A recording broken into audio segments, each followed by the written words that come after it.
അപ്പോൾ ഇന്നത്തെ വീഡിയോ എന്ന് പറയുന്നത് ഒരു എണ്ണയാണ്, ഹെയർ ഓയിലാണ് ഞാൻ തയ്യാറാക്കാൻ പോകുന്നത്. അതിലേക്ക് ആവശ്യമായ സാധനങ്ങൾ എന്ന് പറയുന്നത് ചെമ്പരത്തി പൂവ്, ചെമ്പരത്തിയുടെ ഇല വേണം. 5 ചെമ്പരത്തി പൂവ് എടുത്തിട്ടുണ്ട്. അതേപോലെ തന്നെ 5 ചെമ്പരത്തിയുടെ ഇല എടുത്തിട്ടുണ്ട്. കറ്റാർവാഴയുടെ ജെല്ല്, കറിവേപ്പില, മുരിങ്ങയില, പിന്നെ മൈലാഞ്ചി ഇല, പിന്നെ ഇതിലേക്ക് നമ്മൾ ഇട്ടിരിക്കുന്നത് ചെറിയ ഉള്ളിയാണ്. കാണാൻ പറ്റുന്നുണ്ടോ നിങ്ങൾക്ക്? ഞാൻ എല്ലാം മിക്സ് ചെയ്ത് വെച്ചേക്കുവാണ്, അതാണ് കാണാൻ പറ്റാത്ത കേട്ടോ. അലോവേരയുടെ ജെല്ലുണ്ട്, മിക്സി അലോവേരയുടെ ജെല്ലുണ്ട്. ഇതെല്ലാം നിങ്ങൾ മിക്സ് ചെയ്തിട്ടേക്കുവാണ്. തുളസിയിലയുണ്ട്. അപ്പോൾ ഇതെല്ലാമാണ് ഇതിലേക്ക് ആവശ്യമായിട്ടുള്ളത്. പിന്നെ അതുപോലെ തന്നെ കൈതോന്നിയുണ്ട്. ഇത്രയാണ് എൻ്റെ കയ്യിലേക്ക് കിട്ടിയത്. അപ്പോൾ അത് വെച്ചിട്ട് ഞാനൊരു ഹെയർ ഓയിൽ തയ്യാറാക്കാൻ പോവുകയാണ്. നിങ്ങൾക്ക് എല്ലാവർക്കും എൻ്റെ വീഡിയോ ഇഷ്ടമാവുമെന്ന് വിചാരിക്കുന്നു. പിന്നെ ഇതിലേക്ക് ഞാൻ ഒരു പച്ചക്കർപ്പൂരം എന്ന് പറയുന്നൊരു സാധനം വാങ്ങിച്ചിട്ടുണ്ട്. ഇതാണ് പച്ചക്കർപ്പൂരം. കർപ്പൂരം തന്നെയാണ്, കർപ്പൂരത്തിൻ്റെ സ്മെല്ല് തന്നെയാണ് ഇതിന്. അപ്പോൾ ഇതും നമ്മൾ ഇതിലേക്ക് യൂസ് ചെയ്യുന്നുണ്ട്. ചൂട് കട്ടിയുള്ള ഒരു പാത്രത്തിൽ നമുക്ക് ഈ എണ്ണ തയ്യാറാക്കണം.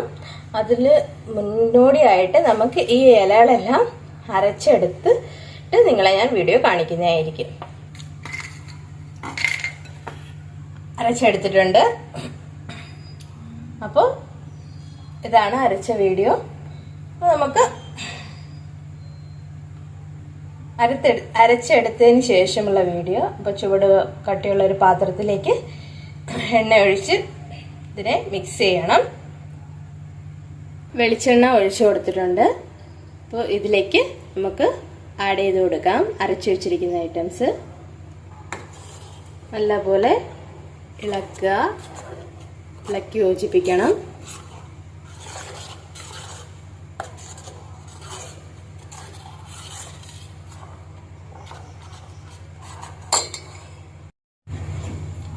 ഇത് എണ്ണ നല്ലപോലെ ഇതിലേക്ക് ഇളക്കി യോജിപ്പിച്ചിട്ടുണ്ട്. ചൂടായി വരുന്നുണ്ട്.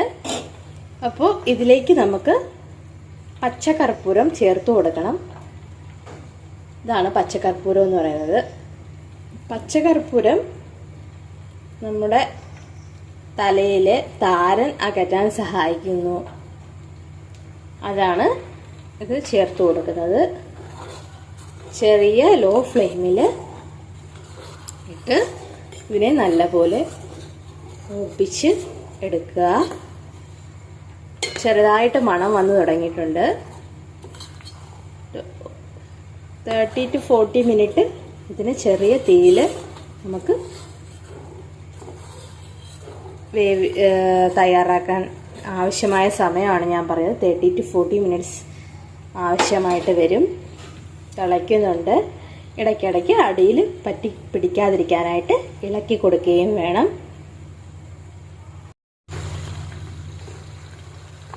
തിളയ്ക്കുന്നുണ്ട്.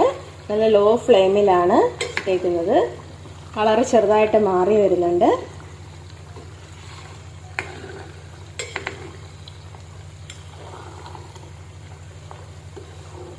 ഇടയ്ക്കിടയ്ക്ക് ഇതിനെ ഇളക്കി കൊടുത്ത് യോജിപ്പിക്കണം.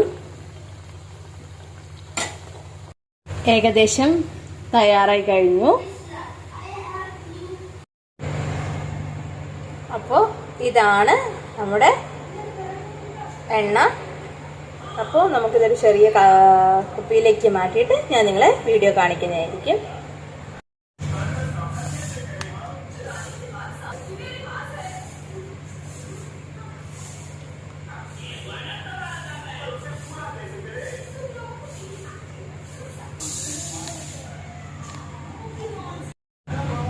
അപ്പോൾ കുപ്പിയിലോട്ട് നമ്മളിതിനെ മാറ്റിക്കഴിഞ്ഞു. ഇതാണ് കളറ്. ഈ കളറിലാണ് നമുക്ക് എണ്ണ കിട്ടുന്നത്. ഞാൻ 500 ml കൂടുതൽ എടുത്തായിരുന്നു കേട്ടോ. കുറേയൊക്കെ നമുക്ക് അത് വറ്റി വരുമ്പോഴത്തേന് നഷ്ടമാവും. എന്നാലും ഉണ്ട്. Thank you for watching video. അടുത്ത വീഡിയോയുമായി വീണ്ടും കാണാം. അതുവരയ്ക്കും ബൈ.